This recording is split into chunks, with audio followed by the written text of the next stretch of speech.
హన్మకొండలో బాబు జగ్జీవన్ రామ్ జయంతి వేడుకలు ఘనంగా జరిగాయి. బీఆర్ఎస్ క్యాంపు కార్యాలయంలో ఆయన చిత్రపటానికి పూలమాల వేసి నివాళులర్పించారు. మాజీ మంత్రి కొప్పుల ఈశ్వర్, మాజీ ఎమ్మెల్యే దాస్యం వినయ్ భాస్కర్ జగ్జీవన్ రామ్ గొప్ప ఉన్నతమైన వ్యక్తి అన్నారు కొప్పుల ఈశ్వర్.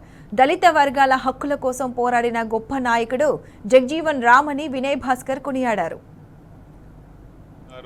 చాలా గొప్ప ఉన్నతమైనటువంటి వ్యక్తి. ఆయన అంటరాని కులంలో పుట్టినప్పటికి కూడా ఆనాటి స్వాతంత్ర పోరాటం నుంచి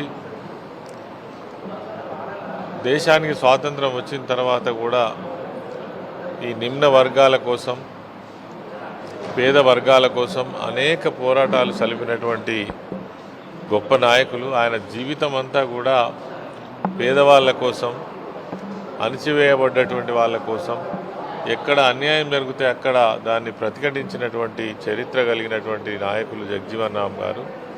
అంతేకాకుండా వారు భారతదేశ చరిత్రలో ఒక ప్రముఖ పాత్ర పోషించినటువంటి నాయకులు. అదేవిధంగా ప్రభుత్వంలో కూడా ప్రధానమైనటువంటి భూమిక పోషించినటువంటి నాయకులు. అనేక సార్లు కేంద్ర మంత్రిగా, వారు మంత్రిగా ఉన్నప్పుడు కూడా ప్రజలకు సంబంధించినటువంటి చట్టాలు తీసుకురావడంలో, అదేవిధంగా ఎస్సీల పట్ల, ఎస్టీల పట్ల, మైనారిటీల పట్ల, ఇతర బీసీ వర్గాల పట్ల, మహిళల పట్ల మరి అనేక చట్టాలు చేయడంలో కూడా వారు ప్రముఖ పాత్ర పోషించినటువంటి విషయం కూడా ఈ సందర్భంగా ఒకసారి మనం గుర్తు చేసుకుంటూ, వారు బీహార్ రాష్ట్రంలో జన్మించి అంచెలంచెలుగా దేశ రాజకీయాలను ప్రభావితం చేయడం కాకుండా పాఠశాలలో చదువుతున్నప్పటి నాటి నుండి దేశ ఉప ప్రధాని అయ్యే వరకు కూడా సమాజంలో ఉన్నటువంటి పేద, బడుగు, బలహీన వర్గాల, దళిత వర్గాల హక్కుల కోసం, వారి హక్కుల పరిరక్షణ కోసం మరి ఏ స్థాయిలో ఉన్నా కూడా, ఇది విద్యార్థి దశలో అనుకోండి, కళాశాలలు అనుకోండి, కాంగ్రెస్ పార్టీలో ఉన్నప్పటికీ కూడా కాంగ్రెస్ పార్టీలో మరి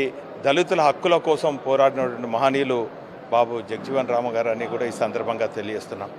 వారు హరిత విప్లవాన్ని పరిచయం చేసింది దేశానికి. వారు ఏ శాఖ ఉన్నా కూడా ఆ శాఖకు మన్నె తెచ్చే విధంగా, ఆ శాఖలో ఉన్నటువంటి అనేక వర్గాలకు న్యాయం చేసే విధంగా చేసినటువంటి మహనీయులను ఈరోజు స్మరించుకోవటం, వారి ఆశయ సాధన కోసం సమాజంలో ఉన్నటువంటి పేద, బలహీన వర్గాలు అందరం కూడా ఐక్యతతోని పోరాడాలని కూడా ఈ సందర్భంగా తెలియజేసుకుంటూ వారికి ఘనంగా నివాళులర్పిస్తాం.